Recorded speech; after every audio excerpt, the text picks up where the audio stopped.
ওকে যতটুকু চিনি, ও যখন রেগে থাকে তখন যদি আমি রোমান্টিক হইতে চাই তাহলে আমি উল্টা আবার ওই দিনের মতো মাইর খাবো, দরকার নাই। প্রিন্স মামুন আপনাকে কিছু বলে ছেড়ে চলে যায় কেন, এই দিকটা আপনি কিভাবে দেখেন? এইটার উত্তরটা তো আসলে সেই বলতে পারবে। আমার মনে হয় যে আপনি একদিন দাওয়াত দিয়ে জিজ্ঞেস করেন তুমি কেন এই কাজটা করো।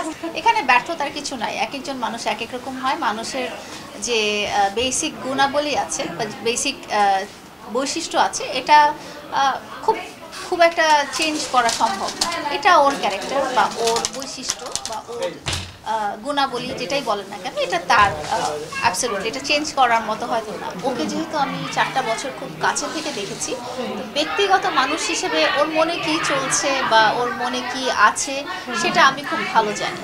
সো আমি জানি যে ও সোশ্যাল মিডিয়াতে যেটা দেখায় সেটা শুধু যেটা দেখাতে চায় সেটাই আপনারা দেখেন, যেটা দেখাতে চায় না সেটা আপনারা দেখেন না।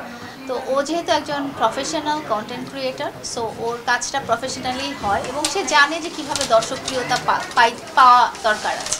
মানে দর্শকের মনটা কিভাবে ছুঁয়ে যাবে বা দর্শক কিভাবে পুরো ভিডিওটা দেখবে, অ্যাট্রাকটিভ হবে, এটা উনি জানেন যেহেতু এটা ওনার প্রফেশন। বাট ব্যক্তি মামুন কেমন বা সে কী চিন্তা করছে বা কী করছে সেটা একমাত্র আমি জানি। হয়তো রাগের বশবর্তীতে অনেক কিছু বলে ফেলেছিলাম, যখন আমাকে মারা হলো তখন হয়তো বলে ফেলেছিলাম। বাট এমনি ওনাদের সামনাসামনি আমার রিলেশন খুবই ভালো। মা বাবা ভাই বোন ওদের ফ্যামিলি সবার সাথে আমার সম্পর্ক অনেক ভালো। ওর গ্রামের বাড়ি শরীয়তপুরে, অনেক দূরে একটা দ্বীপের কাছে, প্রায় নর্মালি যেতে 8 ঘন্টার মতো লাগে। আপনি হচ্ছে একবার একটু রোমান্টিক ভাবে দিলওয়ালি দুলহানিয়া লে যাएंगे এরকম শায়রি একটু আপনি বলেননি চলো তুমি আমার সাথে?